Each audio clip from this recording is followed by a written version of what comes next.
തിരൂരങ്ങാടി താലൂക്ക് ആശുപത്രിയിലെ വെള്ളക്കെട്ടിന് പരിഹാരം ഉടനടി കാണുമെന്ന് നഗരസഭ ആരോഗ്യ standing committee chairman CP Ismail. മഴക്കാലത്ത് താലൂക്ക് ആശുപത്രിയുടെ പ്രധാന കവാടത്തിന് മുന്നിൽ ഉണ്ടാകുന്ന വെള്ളക്കെട്ട് മൂലം രോഗികളും ആശുപത്രിയിലേക്ക് എത്തുന്നവരും അനുഭവിക്കുന്ന ദുരിതത്തെക്കുറിച്ച് നേരത്തെ തിരൂരങ്ങാടി ടുഡേ വാർത്ത നൽകിയിരുന്നു. വെള്ളം ഒഴുക്കിവിടുന്നതിന് നേരത്തെയുള്ള കുഴിയുടെ വ്യാപ്തി കൂട്ടുമെന്ന് നഗരസഭ ആരോഗ്യ സ്റ്റാൻഡിംഗ് കമ്മിറ്റി ചെയർമാൻ പറഞ്ഞു. ഇനി എന്തിനു സ്വർണം വാങ്ങാൻ കാത്തിരിക്കണം? ചെമ്മാട് തോബ ജ്വല്ലറിയുടെ ഷോറൂം ഉടൻ സന്ദർശിക്കൂ. താലൂക്ക് ആശുപത്രിയിലെ പ്രധാന കവാടത്തിന് മുന്നിലെ വെള്ളക്കെട്ട് ആശുപത്രിയിലേക്ക് എത്തുന്ന രോഗികൾക്കടക്കം വലിയ ബുദ്ധിമുട്ടാണ് സൃഷ്ടിക്കുന്നത്. ഇതേ തുടർന്നാണ് തിരൂരങ്ങാടി ടുഡേ വാർത്ത നൽകിയിരുന്നത്. ആശുപത്രിയുടെ പ്രധാന കവാടത്തിന് മുന്നിലെ വെള്ളക്കെട്ട് ഒഴുക്കിക്കളയാൻ സംവിധാനം ആശുപത്രി പരിസരത്ത് ഇല്ലെന്നും ഒരു കുഴി മാത്രമാണ് ഉള്ളതെന്നും അത് നിറയുമ്പോഴാണ് വെള്ളക്കെട്ട് രൂപപ്പെടുന്നതെന്നും ആരോഗ്യ സ്റ്റാൻഡിംഗ് കമ്മിറ്റി ചെയർമാൻ പറഞ്ഞു. ആശുപത്രിക്ക് മുന്നിലൂടെ കടന്നുപോകുന്ന പ്രധാന റോഡിൻ്റെ ഉയരത്തിലേക്ക് ആശുപത്രിയിലെ റോഡ് ഉയർത്തിക്കൊണ്ടുവന്നാൽ മാത്രമേ വെള്ളം ഒഴുക്കിവിടാൻ സാധിക്കൂ. എന്നാൽ അങ്ങനെ ചെയ്താൽ ആശുപത്രിയിലേക്കും OP കൗണ്ടറിലേക്കും ആശുപത്രിയുടെ മറ്റു ഭാഗങ്ങളിലേക്കും വെള്ളം ഒഴുകിയെത്തി ആശുപത്രി വെള്ളത്തിലാകും. പ്രധാന റോഡിൽ ഓട സംവിധാനം ഇല്ലാത്തതാണ് പ്രയാസം സൃഷ്ടിക്കുന്നത്. പൊതുമരാമത്ത് റോഡാണ് ആശുപത്രിക്ക് മുന്നിലൂടെ കടന്നു പോകുന്നത്. ഡ്രൈനേജ് നിർമ്മിക്കാൻ PWDയിലേക്ക് നിർദ്ദേശം വെച്ചിരുന്നുവെന്നും എന്നാൽ തീരുമാനം ഉണ്ടായില്ലെന്നും നഗരസഭ ആരോഗ്യ standing committee chairman CP Ismail പറഞ്ഞു. നേരത്തെ ആശുപത്രി പരിസരത്ത് കുഴിയെടുത്ത് അതിലേക്കാണ് വെള്ളം ഒഴുക്കിവിട്ടിരുന്നത്. എന്നാൽ അത് നിറഞ്ഞു കവിയുമ്പോഴാണ് വെള്ളക്കെട്ടുണ്ടാകുന്നതെന്നും നിലവിലെ കുഴി വെള്ളം വറ്റിയ ശേഷം വലുതാക്കുന്നതിനുള്ള നടപടികൾ സ്വീകരിക്കുമെന്നും അദ്ദേഹം പറഞ്ഞു.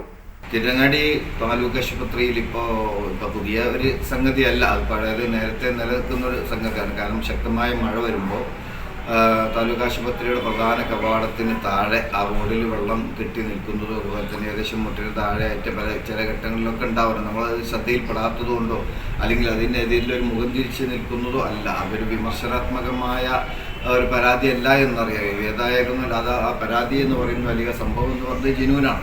പക്ഷേ ഞങ്ങളെ സംബന്ധിച്ചിടത്തോളം, നഗരസഭനെ സംബന്ധിച്ചിടത്തോളം അല്ലെങ്കിൽ താലൂക്ക് ആശുപത്രി അധികൃതരെ സംബന്ധിച്ചിടത്തോളം ഇതിനുള്ള വിഷയം നമുക്ക് ആ വെള്ളം കൃത്യമായി ഒഴുക്കിക്കളയാനുള്ള സംവിധാനം ആശുപത്രി കോമ്പൗണ്ടിൽ ഇല്ല എന്നുള്ളതാണ്. നമ്മുടെ പ്രധാനപ്പെട്ട മെയിൻ റോഡിൻ്റെ ഉയരത്തിലേക്ക് ആ റോഡ് ഉയർത്തിക്കൊണ്ടുവന്നാൽ പുറത്തുനിന്നുള്ള വെള്ളം ശരിക്കും അത് മറ്റൊരു ദിശയിലേക്ക് തിരിച്ചുവിടാൻ പോലീസ് ക്വാർട്ടേഴ്സിൻ്റെ ഭാഗത്തേക്കോ മറ്റു മെയിൻ റോഡിലേക്കോ തിരിച്ചുവിടാൻ വേണ്ടി നമുക്ക് സാധിക്കുകയുള്ളൂ. അങ്ങനെ ചെയ്താൽ തന്നെ ആശുപത്രിയുടെ ഉള്ളിലേക്ക് പ്രവേശിക്കുന്ന പ്രധാന കവാടത്തിന് ശേഷമുള്ള സ്ഥലത്ത് മണ്ണ് ഇട്ട് ഉയർത്തി അല്ലെങ്കിൽ റോഡ് ഉയർത്തി കഴിഞ്ഞാൽ ആശുപത്രി സ്വാഭാവികമായും താഴെ നിലയിൽ അല്ലെങ്കിൽ താഴേക്ക് പോകുന്നൊരവസ്ഥ, റോഡ് പൊന്തിയിട്ടും ആശുപത്രി താഴ്ചയിലേക്ക് നിൽക്കുമ്പോൾ ഈ ആശുപത്രിയിൻ്റെ ഉള്ളിലേക്ക് അതുപോലെ തന്നെ നമ്മുടെ OPD ഭാഗത്തിൻ്റെ അതുപോലെ തന്നെ DIC കെട്ടിടത്തിലേക്ക് അതുപോലെ തന്നെ കുട്ടികളുടെ വാർഡിലേക്കൊക്കെ പോകാൻ വളരെയേറെ പ്രയാസപ്പെടും. അത് വെള്ളത്തിൽ ചവിട്ടി പോകേണ്ട ഒരവസ്ഥ ഉണ്ടാവും. അപ്പോൾ കഴിഞ്ഞ വർഷം അതിന് മുമ്പത്തെ വർഷമൊക്കെ നമ്മൾ ചെയ്തത് അപ്പുറത്ത് വലിയ കുഴിച്ചിട്ട് ഈ മഴവെള്ളം അതിലേക്ക് ഒഴുക്കി വിടുന്ന സംവിധാനമായിരുന്നു ഒരുക്കിയിരുന്നത്. അതിപ്പോഴും തുടരുന്നതാണ്. പക്ഷെ ആ കുഴി നിറഞ്ഞ് കവിയുമ്പോഴാണ് ഇവിടെ വെള്ളം അത് ദമ്മായിട്ട് ഇവിടെ നിൽക്കുന്നത്. അത് ലഭ്യം മറ്റൊരു സ്ഥലം ഇല്ലാത്തതുകൊണ്ട് നഗരസഭ ആശുപത്രിയുടെ ചുറ്റുഭാഗത്ത് അല്ലെങ്കിൽ ആ റോഡിന് പരിസരത്തൊന്നും ഡ്രെയിനേജ് സംവിധാനം ഇല്ലാത്തത് ഏറെ പ്രയാസം ഉണ്ടാക്കുന്നുണ്ട്. അല്ലെങ്കിൽ ആ ഡ്രെയിനേജ് വഴി നമുക്ക് താഴേക്ക് വയലിലേക്കൊക്കെ ഒഴുക്കി വിടാമായിരുന്നു. ഡ്രെയിനേജ് അതൊരു പ്രധാനപ്പെട്ട പൊതുമരാമത്ത് റോഡാണ് ആശുപത്രിയുടെ പടിഞ്ഞാറ് ഭാഗത്തുള്ളത്. അപ്പോൾ ഇവിടെ പടിഞ്ഞാറ് ഭാഗത്തും തെക്ക് ഭാഗത്തും വടക്ക് ഭാഗത്തൊക്കെ ഉള്ളത് പൊതുമരാമത്ത് റോഡാണ്, നഗരസഭാ റോഡല്ല. അപ്പോൾ അവിടെ ഡ്രെയിനേജ് നിർമ്മിക്കേണ്ടത് PWDയാണ്. PWDയിലേക്ക് നേരത്തെ നമ്മൾ ഈ നിർദ്ദേശം വെച്ചതാണ്. പക്ഷേ അതിന് തീരുമാനം ഇതുവരെ വന്നിട്ടില്ല. അവിടെ ഈ ആശുപത്രിൻ്റെ ചുറ്റുഭാഗത്ത് ഏതെങ്കിലും ഭാഗത്തേക്ക് ഡ്രെയിനേജ് വന്നാൽ ആശുപത്രിയിൽ നിന്ന് പൈപ്പ് ലൈൻ വഴി ആ ഡ്രെയിനേജിലേക്ക് ഈ വെള്ളം ഒഴുക്കി വിടുന്ന സംവിധാനത്തെക്കുറിച്ച് നഗരസഭയും അതുപോലെ തന്നെ ആശുപത്രി കൃത്യമായി ആലോചിക്കും. അതിൻ്റെ തീരുമാനങ്ങൾ എത്തില്ല.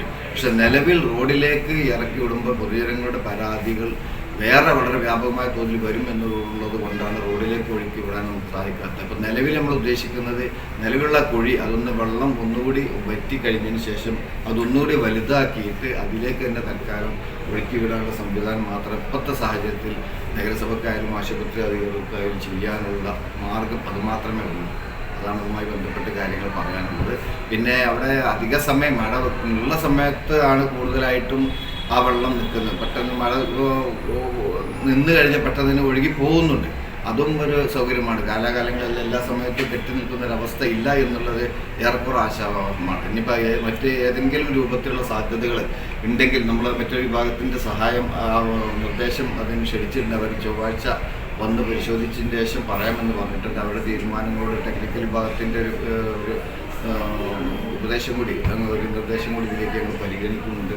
അവരുടെ നിർദ്ദേശം കൂടി ലഭ്യമായതിനു ശേഷം തുടർ പ്രവർത്തനങ്ങൾ മറ്റെന്തെങ്കിലും സാധ്യതകളുണ്ടെങ്കിൽ അത് പരിശോധിച്ച് തീർച്ചയായിട്ടും അതുമായി ബന്ധപ്പെട്ടുള്ള പ്രവർത്തനങ്ങൾ നടക്കും. മഴക്കാലമായാൽ തിരൂരങ്ങാടി താലൂക്ക് ആശുപത്രിയിലെ പ്രധാന കവാടത്തിന് മുന്നിൽ ഉണ്ടാകുന്ന വെള്ളക്കെട്ട് രോഗികൾക്കും ആശുപത്രിയിലേക്ക് എത്തുന്നവർക്കും വലിയ ബുദ്ധിമുട്ടാണ് സൃഷ്ടിക്കുന്നത്. ആശുപത്രിയുടെ മുന്നിലൂടെ പോകുന്ന പൊതുമരാമത്ത് റോഡിൽ ഡ്രൈനേജ് ഇല്ലാത്തതാണ് വെള്ളം ഒഴുക്കിവിടാൻ സാധിക്കാത്തത്. ഇതുമൂലം വലിയ വെള്ളക്കെട്ടാണ് മഴക്കാലത്ത് ഇവിടെ രൂപപ്പെടാറുള്ളത്. News bureau, Tirurangadi. ചെമ്മാടുകാർക്കിത ഒരു സന്തോഷ വാർത്ത. Don't miss this golden opportunity. Thooba jewellery നിങ്ങൾക്കായി ഒരുക്കുന്ന കമ്മൽ ഫെസ്റ്റിൽ പങ്കെടുക്കുന്ന 10 ഭാഗ്യശാലികൾക്ക് നറുക്കെടുപ്പിലൂടെ വമ്പൻ സമ്മാനങ്ങൾ നേടാനുള്ള ഒരു സുവർണാവസരം. ഏപ്രിൽ 12 മുതൽ ജൂൺ 12 വരെ തൂബ ജ്വല്ലറിയിൽ നിന്ന് ആഭരണങ്ങൾ വാങ്ങുന്ന 10 ഭാഗ്യശാലികളെ കാത്തിരിക്കുന്നത് 1ാം സമ്മാനമായി റെഫ്രിജറേറ്ററും, 2ാം സമ്മാനമായി വാഷിംഗ് മെഷീനും, 3ാം സമ്മാനമായി ടിവിയും, അതിനു പുറമെ മറ്റനേകം ഗൃഹോപകരണങ്ങളുമായിട്ടാണ് ചെമ്മാട് തൂബ ജ്വല്ലറി നിങ്ങളെ കാത്തിരിക്കുന്നത്. തിരഞ്ഞെടുക്കുന്ന ഭാഗ്യശാലികൾ നിങ്ങളായേക്കാം. ഓഫറുകൾ അവസാനിക്കുന്നതിന് മുൻപ് തൂബ ജ്വല്ലറി സന്ദർശിക്കൂ, സമ്മാനങ്ങൾ സ്വന്തമാക്കൂ.